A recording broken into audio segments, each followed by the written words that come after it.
Bonjour, donc Bruno Guérin, l'auteur d'Impérateur. Je vous remercie d'avoir souscrit au jeu et d'avoir fait en sorte que le jeu soit finalement publié. Je vais répondre ici à quelques questions posées sur les commentaires.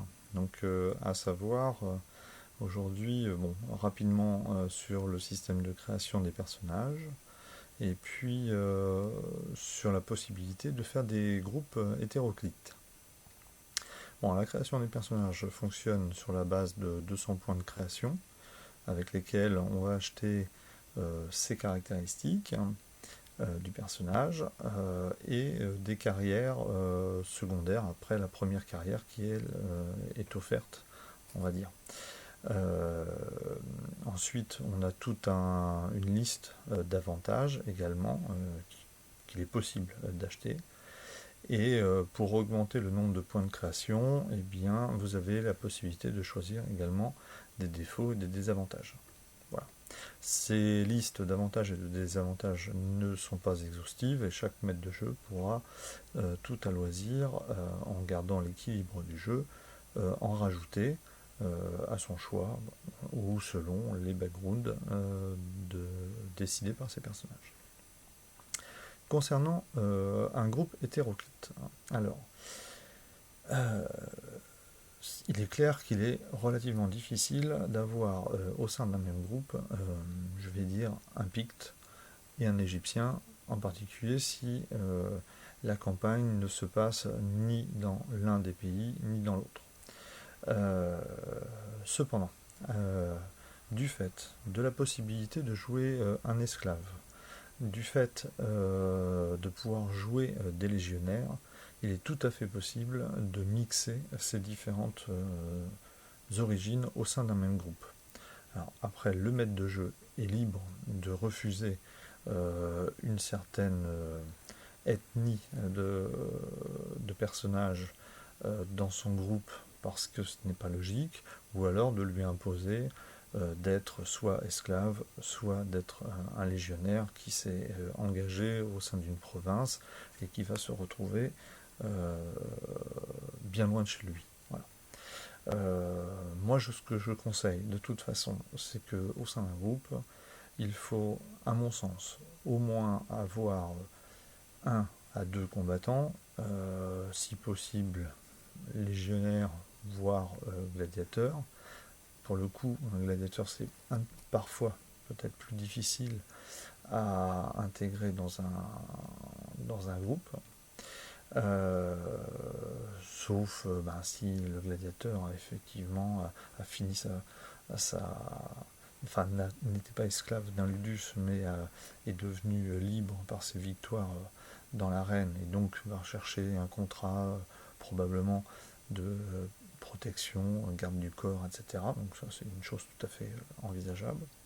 Ou alors, nous avons également le cas des citoyens romains qui deviennent gladiateurs pour payer des dettes, et qui, une fois la dette payée, ressortent, mais ils en ressortent avec l'expertise de la gladiature. Et là encore, pourquoi pas devenir garde du corps d'une personne éminente. J'en viens à cette personne éminente.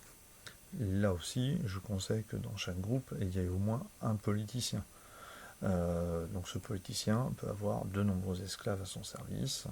Donc en l'occurrence, pourquoi pas ces gardes du corps issus de la gladiature, ou bien des légionnaires qui, une fois à Rome, n'ont plus le droit de porter la tenue de légionnaire, deviennent de simples citoyens jusqu'à ce que l'armée soit à nouveau, j'ai oublié le terme, rappelée en mission. Pour le coup, comme un politicien a souvent des fonctions au sein de l'armée, eh bien, il peut y avoir une amitié naissante qui se forme entre légionnaires et ce politicien. Alors pourquoi un politicien est important dans un groupe? Parce que dans Impérateur, nous avons une multitude de possibilités d'intrigues politiques Et il est clair que d'avoir un personnage d'un patricien ou d'une stature politique, ayant une stature politique, cela amènera forcément à avoir des informations, des entrées pour pouvoir mener à bien l'enquête.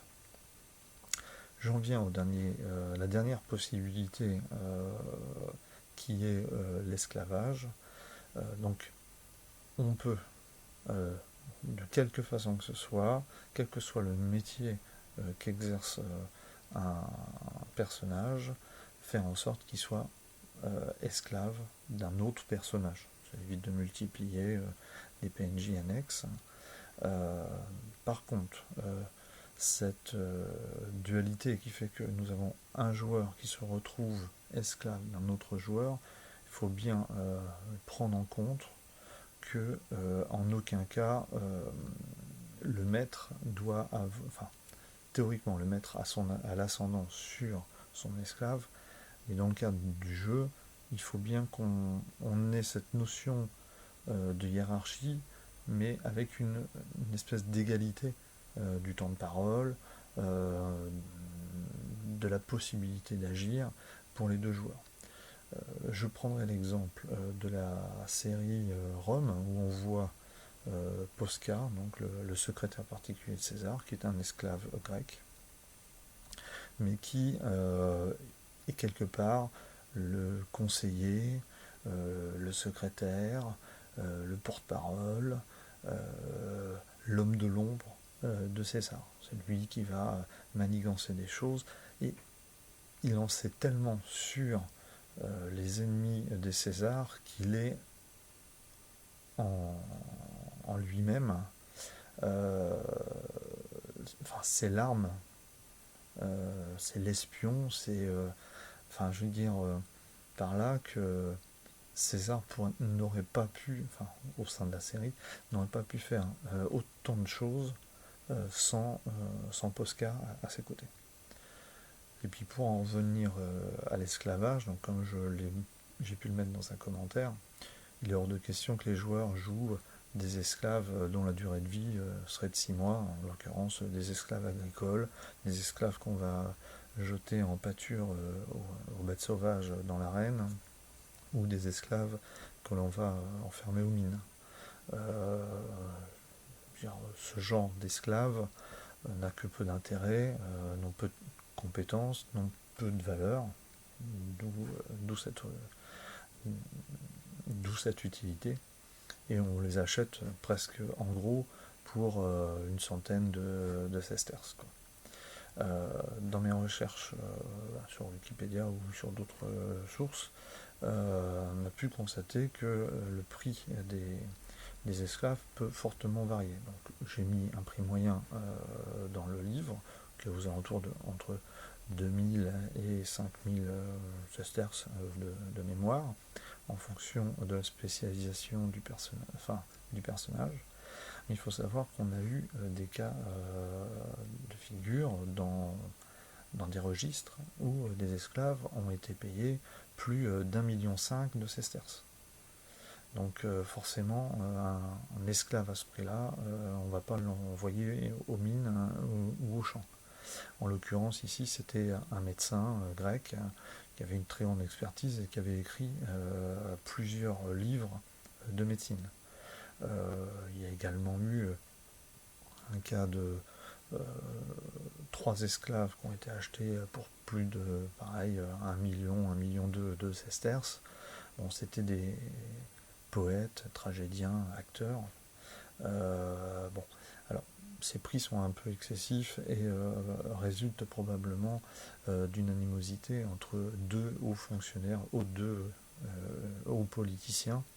Et si je me souviens bien, l'un d'eux est devenu Caligula, donc un empereur. Donc voilà, ce genre d'animosité entre deux politiciens peut effectivement amener à faire flamber les prix. Enfin voilà, j'espère que j'ai répondu globalement à votre question. On ne peut pas évidemment voir tous les cas de figure. mais globalement, en fonction de ce que veulent choisir les joueurs, en fonction de l'endroit où se déroule la campagne du maître de jeu, évidemment, il y aura certains archétypes de personnages qui ne seront soit pas possibles, soit qui devront être imposés, pour que ce soit cohérent avec le côté historique de la chose. Ou alors, exceptionnellement, et autour de la table, il faut que vous vous mettiez d'accord en faisant une autorisation pour passer à l'as le côté historique et permettre à un joueur de jouer, pourquoi pas, un Égyptien dans la campagne de Bretagne. Voilà. Bon, aujourd'hui, je vais arrêter là. Je pense que je referai 2-3 autres vidéos durant la campagne pour expliciter certains points particuliers. Le prochain, certainement, sera le fonctionnement des règles, pour vous donner visuellement, et pas par un petit texte, l'explication exacte des règles. Voilà, ciao ciao.